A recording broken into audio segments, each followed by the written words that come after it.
प्रेम अपरिहार्य प्राक आवश्यकता। आनंद वचनामृतम द्वितीय खंड।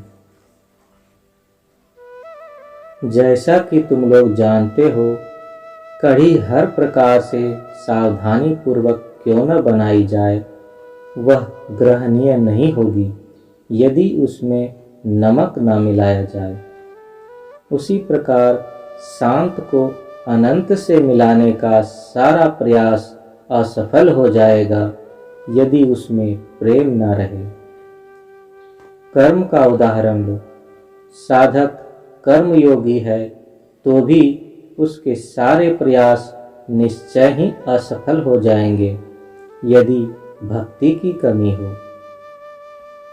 कर्म की महत्ता तभी होती है जब वह परम पुरुष के प्रति प्रेम और भक्ति से संबंधित हो, अन्यथा कर्म यंत्रवत हो जाता है और थोड़े ही समय में जो थोड़ी बहुत अंतर्मुखी प्रवृत्ति प्रारंभ में रहती भी है, वह भी कुछ समय बाद समाप्त हो जाती है और तब यह गति पूर्णतया बहिर्मुखी हो जाती है, अर्थात मनुष्य का अस्तित्व ही मात्र मशीन बन जाता है।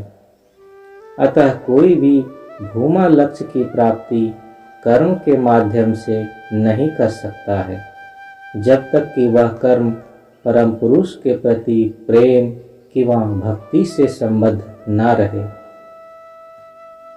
अब देखा जाए कि यदि कोई तपस्या में लगा है तो क्या होगा। तपस्या का तात्पर्य होता है स्वेच्छा से लक्ष्य प्राप्ति कम समय में ही कर लेने के उद्देश्य से कठिनाई सहना। यदि ऐसी तपस्या करते समय परम पुरुष के प्रति प्रेम न हो तो क्या होगा। यह तपस्या और कुछ नहीं है सिवाय समय व्यर्थ बिताने के। बिना प्रेम के तपस्या करना समय का अपव्यय करने के अतिरिक्त भौतिक और मानसिक देह दोनों के लिए क्षतिकारक होता है। परिणाम निस्संदेह बुरा होगा। योग क्या है? योगश्चित्त वृत्ति निरोधः। योग मानसिक वृत्तियों के स्तंभन का नाम है। अब यदि इस स्तंभन काल में साधक को परम पुरुष के प्रति प्रेम है तो सभी स्तंभित वृत्तियां परम पुरुष पर आधारित होंगी। मान लो कि कोई बड़ा योगी है, किंतु यदि उसे परम पुरुष से प्रेम नहीं है तो वे स्तंभित वृत्तियां अंततः स्थूल पदार्थ में रूपांतरित हो जाएंगी, अर्थात मानव की सूक्ष्म मानस सत्ता एक लोहे के समान, एक लकड़ी के समान अथवा बालू के समान बन जाएगी। यह कितना बड़ा पतन होगा, कितनी बड़ी विकृति होगी।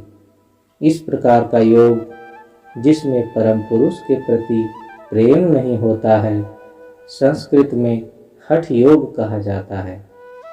यह मनुष्य के विकास के लिए एक खतरा है। हठ शब्द ह और ठ से बनता है। ह का तात्पर्य है सूर्य नाड़ी या ईरा नाड़ी और यह भौतिक शक्ति का बीज मंत्र है। ठ का तात्पर्य है चंद्र नाड़ी या पिंगला नाड़ी और यह मन का बीज मंत्र है। अतः हठ का अर्थ हुआ मन की शक्तियों का भौतिक शक्ति के माध्यम से नियंत्रण।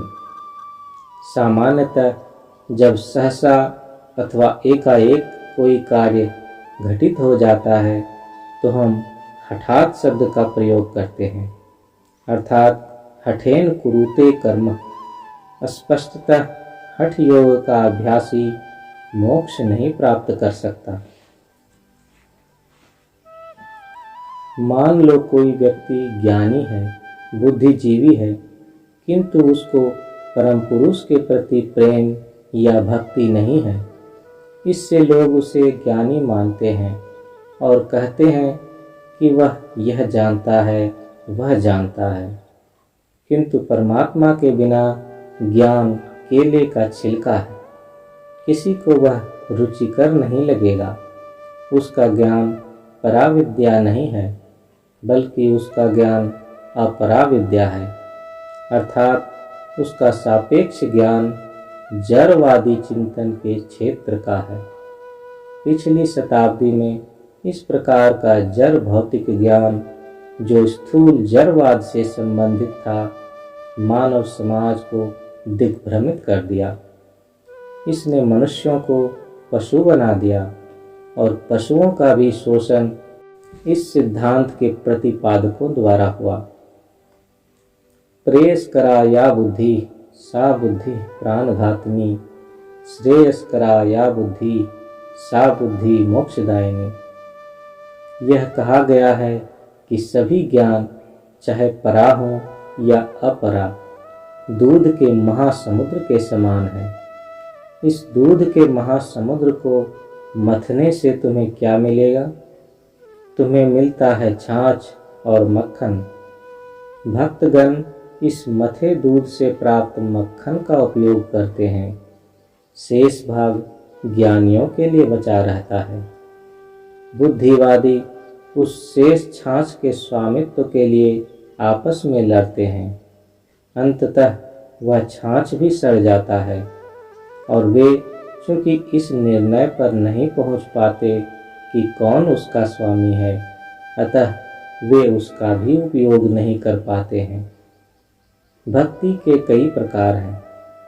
3 मुख्य प्रकार की भक्ति होती है, जैसे सात्विकी, राजसिकी और तामसिकी भक्ति। तामसिकी भक्ति का तात्पर्य है जड़ प्रेम। वास्तव में यह भक्ति है ही नहीं, क्योंकि प्रायः मनुष्य इसके माध्यम से अपने शत्रुओं का नाश चाहता है। क्योंकि परम पुरुष इसके लक्ष्य नहीं होते, अतः स्पष्ट है कि उसे परम पुरुष की प्राप्ति नहीं होती। राजसिकी भक्ति का तात्पर्य है राजसी प्रेम। इस प्रकार की भक्ति में मनुष्य भौतिक संपदा चाहता है, अतः इस प्रकार की भक्ति से उसे भौतिक संपदा मिले अथवा नहीं, किंतु परम पुरुष चूंकि उसके लक्ष्य नहीं है, अतः परम पुरुष उसे नहीं मिलते।